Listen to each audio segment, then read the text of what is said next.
In this section of chapter 6, we're going to read about Jesus feeding the 5,000 and walking on water. We're going to see how both these miracles tell us that Jesus is the one God promised would come to rescue his people.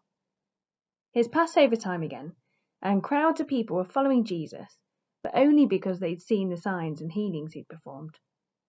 When Jesus saw the crowd, he tested Philip by asking where they could buy bread from. Philip didn't pass this test.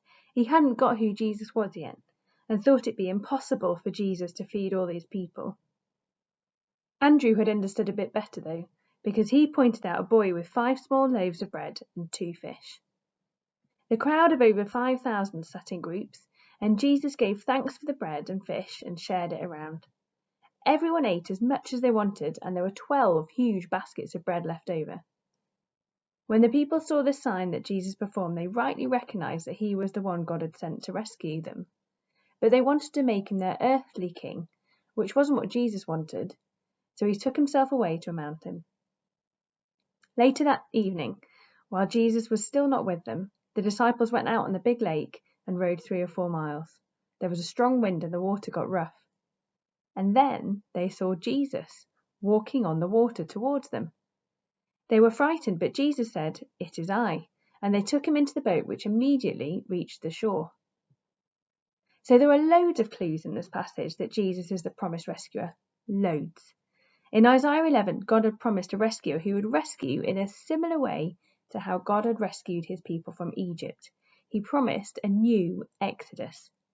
So here are the clues that Jesus is that rescuer. It all happened at Passover, which remembered the 10th plague when God's angel of death passed over the Israelite houses and spared them from death before they left Egypt. Then Jesus walking on water should have reminded them of Moses parting the Red Sea as they escaped Egypt, and Joshua parting the River Jordan as they entered the Promised Land. When the Israelites were in the desert for 40 years, God provided bread from heaven, manna, and here Jesus provides miraculous bread for a huge crowd. Finally, Jesus actually confirms who he is. He announces himself to his disciples in the boat with the same name God uses in the burning bush, I am. All of this shows us that Jesus is the rescuer that God had sent, but his rescue is going to be very different to what the Jews expected.